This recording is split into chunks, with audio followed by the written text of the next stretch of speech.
So this is meeting each other in the place of spiritual healing, and it always starts like with a meditation, with coming into a meditative state, or however you want to call that. So becoming quiet, becoming open to receive, letting your ideas go, letting your preoccupations go, or your occupations, or your occupation in general for a moment, letting it all go, letting your ideas go, and starting to breathe deeply into your belly and relax even deeper.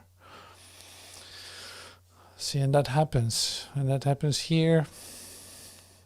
Great, this is time for you. This is time for entering into your holiness, into your still place of yourself.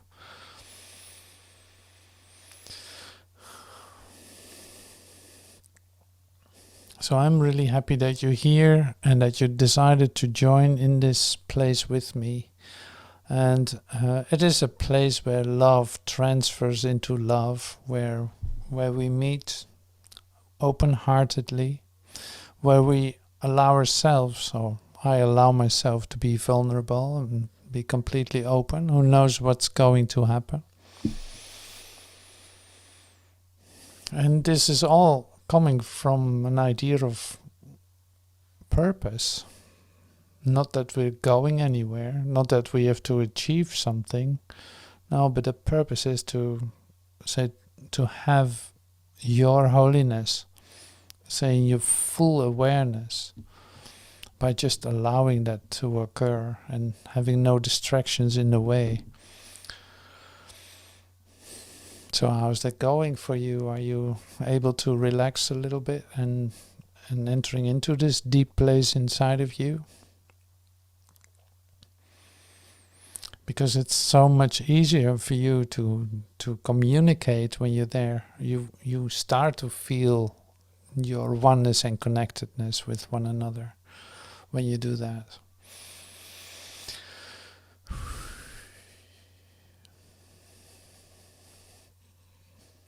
So move around if you feel like doing that. Maybe relax your shoulders and breathe deeply through your nose. And let it happen. Let it happen to you.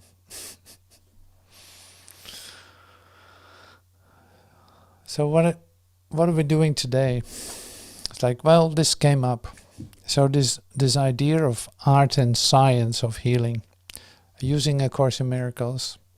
So last 2 weeks we used the Way of Mastery. Now we're going back to using A Course in Miracles, this lesson. Next week it's the art of spiritual healing. But today it's the art and science of healing. And in A Course in Miracles there's a couple of paragraphs written in regarding of art and science of healing. And I love that. So I recognize that too. I love to share that with you, and we'll use chapter, I think it's chapter 7, if I see that well. Yeah, chapter 7 that we use, section E of the Ur-text. So I'll come to that in a moment. So we will use this, and to the ones in class I invited them to some questions, to think about some questions. Like one of them is, how do you inspire others? And the other one is, how can art and science of healing, how can this be misunderstood as magic? So the idea of magic came up, and which is like, okay, magic, what actually is magic? You know, I'm not going to give you an answer right now. So we're going on a little discovery to discover what it actually means, because everyone has some magical thoughts sometimes. And maybe not even aware that they are magical thoughts. So we're going to discover first what they are, and use this part, the art and science of healing, and also the manual for teachers. And with the question is this: how do God's teachers deal with their pupils' thoughts of magic?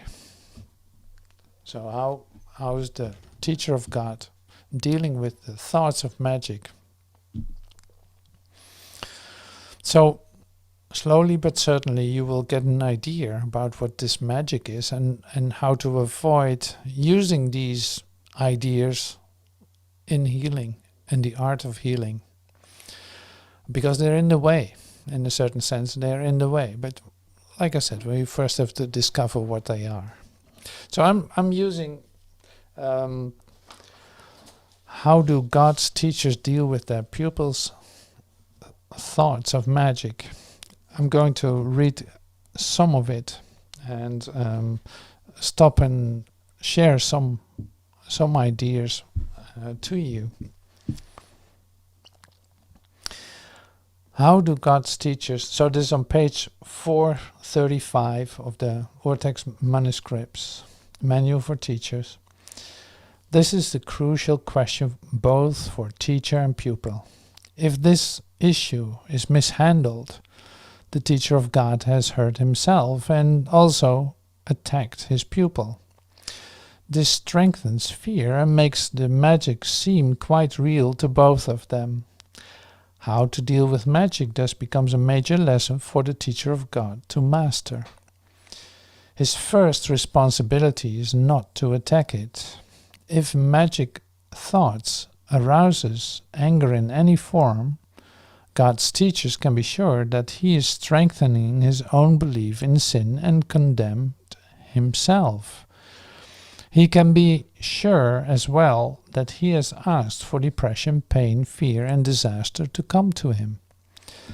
Let him remember then, it is not this that he would teach, because it is not this that he would learn. So still not clear what then magic is, huh? So you need to avoid it one way or another, not to scare you, but you will be afraid of it when you use it. So let's see where we are with that. I skip over to 17 to say how should the teacher of God spend his day, because there's a lot about magic too. So M17A9, the avoidance of magic is the avoidance of temptation. For all temptation is nothing more than the attempt to substitute another will for God's. These attempts may indeed seem frightening, yet they are merely pathetic. They can have no effects, neither good nor bad, neither rewarding nor demanding sacrifice, healing nor destructive, quieting nor fearful. When magic is recognized as merely nothing, the teacher of God has reached the most advanced state. All intermediate lessons will but lead to this and bring this goal nearer to recognition. For magic of any kind, in all its forms, simply does nothing. Its powerlessness is the reason it can be so easily escaped. What has no effects can hardly terrify. So it's basically the recognition. Magic would then be the belief that there's something else than the will of God. Like there's a separate will that wants something and gets it and achieves it. So that could be like this. Okay, you're in a healing meeting. You want this headache to go away. Thinking that if that happens, then you have a special power to do that. Or if I place my hands like this, that could happen. Then I'm doing something that nobody else can do. I'm special as the healer that does this, and the change is there, and I believe that has something to do with my will. I want this, and it's happened, and here we are. So this is like, I'm saying it really like black and white in this way, but basically it comes down to this. It's like thinking that you play a special role in healing as you understand it. So, and that is limiting you. It's also like, in fact, a fantasy. So it is also not related to reality, and that's where the painful part comes in. Because you think that you did something, you believe that you did it, and you believe that you did it well because it seemed to be successful, and you think that is like, confirming your specialness or your advancedness. See, turning this upside down and becoming free of that idea, in fact, is then not letting happen what you think needs to occur in that moment. No. Letting that come from deep within to you as something that is given, where you see that it's a shared moment that you have in healing, in which the healing occurs, but you had nothing to do with it. Literally, like, let God do the work here, or let God do the thing here. Let the healing take place, and in fact, like, be open and vulnerable, and listen to what is occurring. Then you stay out of the league of specialness in healing. So that's very bluntly and black and whitely said, because you will meet this in all kinds of ways, that you think that your role is essential in the way that you understand what's going on. You think your role is essential in healing, while it's actually, of course, it is for your experience that this is occurring, but it is like an opportunity for you to see that you're equal with your brother, that you share and join a moment of love together, and see that everything is healed in that. See, then it becomes a shared experience and not something that has to do with your special powers or special abilities. So I tend and I love to keep this really simple and not to make it complicated at all. So that's why I'm not. You can read more in this chapter, of course. You can read more about this and try to figure out how that exactly works for you. And you should, if you want to do that. That's great. So I always bring it back to these, say, great lines in this, what is being shared, because of the I don't need to deviate from this certainty that is given me. I don't need to deviate from it. I can try to discover all kinds of things. That's wonderful. And I'm very open and very willing to discover in the space that I find myself everything that's available for me, absolutely. So, but here, this is really up to you how you want to go with this. If you get what I'm saying. So that's why I put out some questions too. It's like, how do you inspire someone? Or how is magic? How can magic be involved in healing, in the science and art of healing? See, I love to come back to this simplicity, and I'm not saying this that you should do that too, but it's more like the innocence and the humility that is available for you as an experience. It is more like naturally it extends from there. It's like it makes it so easy and so simple. That's why I love it so much. You know, it's like, no, you don't have to make this complicated. No, it is very simple. This is my place in the whole story. I step back and let the light do the work. I don't know anything about what is occurring or how to do that or what should be happening. Like we did these lessons too, where we discovered like meaningless thoughts, attack thoughts. I don't want those to come in between. the healing moment that I share with my brother. Whether he's physically there or not, it really doesn't matter.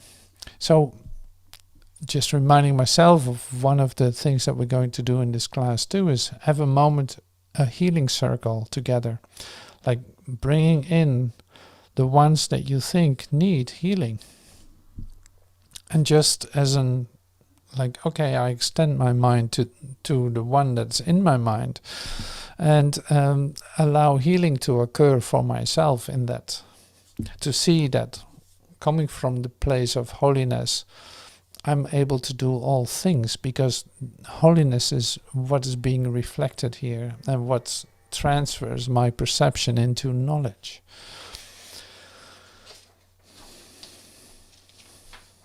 Let's see if I can find one more paragraph that I really would love to read.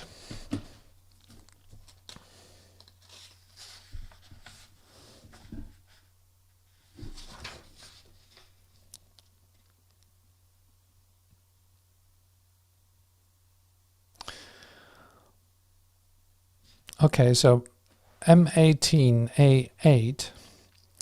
Into this hopeless situation, God sends his teachers. They bring the light of hope from God himself. There's a way in which escape is possible. It can be learned and taught, but it requires patience and abundant willingness. Given that, the lessons manifest simplicity, stands out like an intense white light against a black horizon, for such it is. If anger comes from interpretation and not a fact, it is never justified. Once this is even dimly grasped, the way is open. Now it is possible to take the next step. The interpretation can be changed at last. Magic thoughts need not lead to condemnation, for they do not really have the power to give rise to guilt, and so they can be overlooked and thus forgiven in the truest sense. Madness but seems terrible. In truth, it has no power to make anything. Like the magic which becomes its servant, it neither attacks nor protects. To see it and to recognize its thought system is to look on nothing. Can nothing give rise to anger? Hardly so. Remember then, teacher of God, that anger recognizes a reality that is not there. Yet it is the anger certain witness that you do believe in it as fact. Now is escape impossible until you see you have responded to your own interpretation, which you have projected on an outside world. Let this grim sword be taken from you now. There is no death. This sword does not exist, and the fear of God is causeless. But his love is cause of everything beyond all fear, and thus forever real and always true.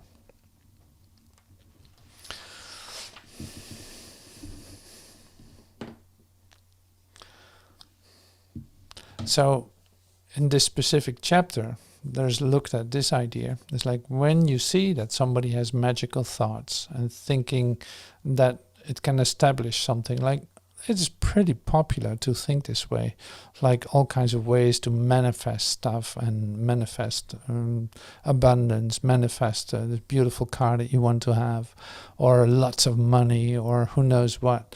Like, it's okay when you when you temporarily think like that.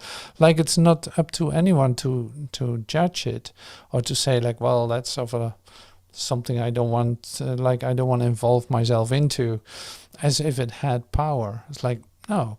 So in this chapter, it's mainly being shared about that. It's like, don't judge it or become angry about it, because it's like, it's just a belief. It's just an idea where you can think that you need that, or that there's an attraction to it that you give into.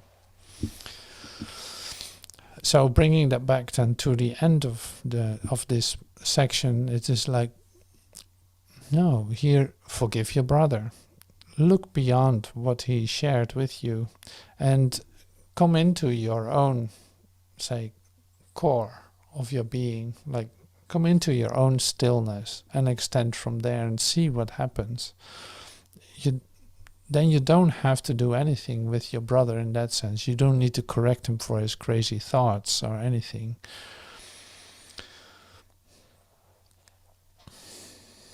Okay, so we'll leave that for what it is. I'll go back to the idea of art and science, of healing. That to me is a very interesting part.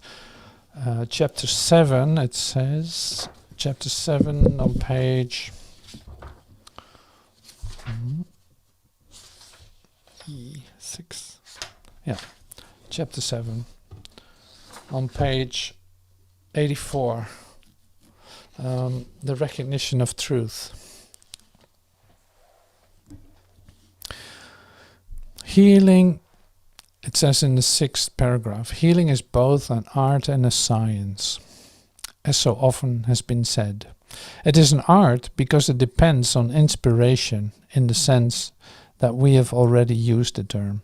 Inspiration is the opposite of dispiriting, and therefore means to make joyful. To inspire is to make joyful. The dispirited are depressed because they believe that they are literally without the spirit, which is an illusion. You do not put the spirit in them by inspiring them, because that would be magic, and therefore would not be real healing. But you do recognize the spirit that is already there, and thereby reawaken it. This is why the healer is part of the resurrection and the life. The spirit is not asleep in the minds of the sick, but the part of the mind that can perceive it and be glad is. The spirit is not asleep in the minds of the sick, but the part of the mind that can perceive it and be glad is.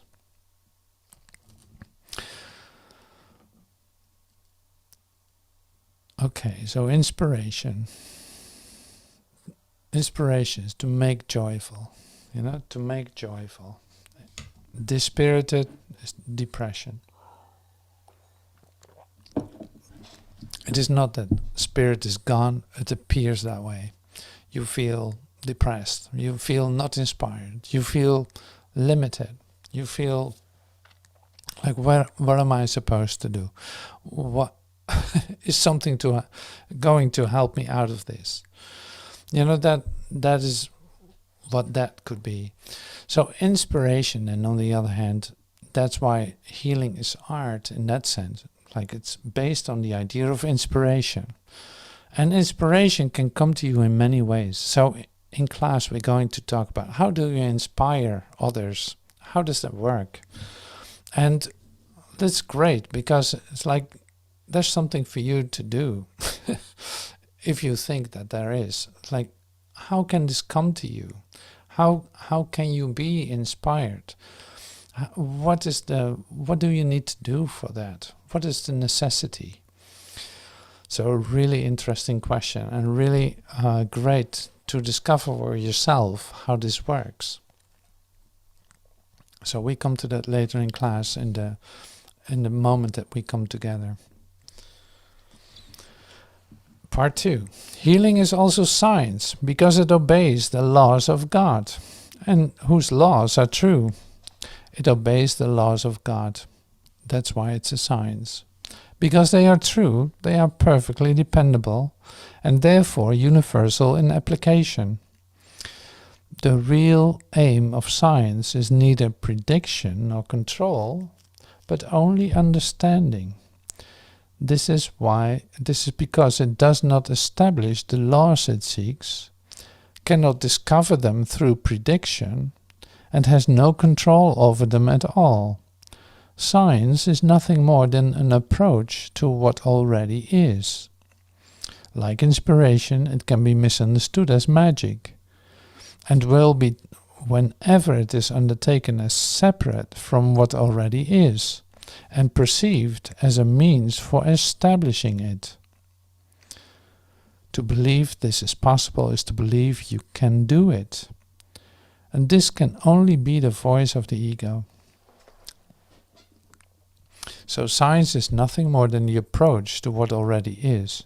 An approach to what already is. Like inspiration, it can be misunderstood as magic, and will be whenever it is undertaken as separate from what already is, and perceived as means for establishing it. So thinking, so that's a great thing. It's like thinking that by your discovery and confirming it, it becomes a science. You think that it works like that. Like I give the example of, okay, now you know how to put your hands around this head of this person and the headache disappears. So you're going to make a real science out of it. So you write down how you do it, and you can even maybe sell it. You know, that's what you see a lot in healing techniques or modalities, or like that's in a sense like selling it as magic, thinking that if you can learn that trick you can do it, without wondering if that is what is given you, without wondering about like, okay, I established this for myself as a law, but is it actually true? Is it coming from connectedness? Is it coming from joining? Is it coming from our recognition of our oneness with one another? Or is it just a law, say, that I discover for myself and try to hold as a special gift for me? I think you see this so much in healing technology, in spiritual healing practices. You see this so much because it seems like there's a special trick one can do, and everyone wants it at a certain point, something like that. It's like it becomes like a science, and so with a price tag then. See, and the way that we use science these days then is different than the science of the laws of God. So the way that we use science now too is, I know something that you don't know. So that means that I'm special. I know something that you don't know, and you will have to study in order for you to find out, to come to the same level as I am. You know, like that. So this is also a magical belief that you see in science, like in the human science everywhere. And medical science, you see this like a lot, of course. So one of the lessons that comes to mind too is like, you think that fluid pushed into your veins is going to ward off disease. And you think that a pellet put in your mouth, you swallow it, will ward off disease. You know, these are one of the many magical beliefs that you have. So imagine for yourself how many things that you started to believe and really think that has a certain power. If I feel that, I have that pill. If I feel a bit like this, I have that pill. And before I know it, I got my whole closet full of pill boxes. And you think that you can see when you put pieces of glass in front of your eyes. Like, I'm not going to see with that. No, because I don't understand anything from perception if I think I see with my eyes. Like, eyes were not even made to see with. See how this all comes together in our magical beliefs about healing and about science and the art and science of healing. So now we come back to the idea of happiness. Happiness related to healing. Like, if that is the thing that is occurring, so to speak, like when there's joy and that is bubbling up in the moment that we're together, feeling that connectedness and oneness, there's no difference between you and me. There's no one healer and one patient at that point. No, it's blending as one.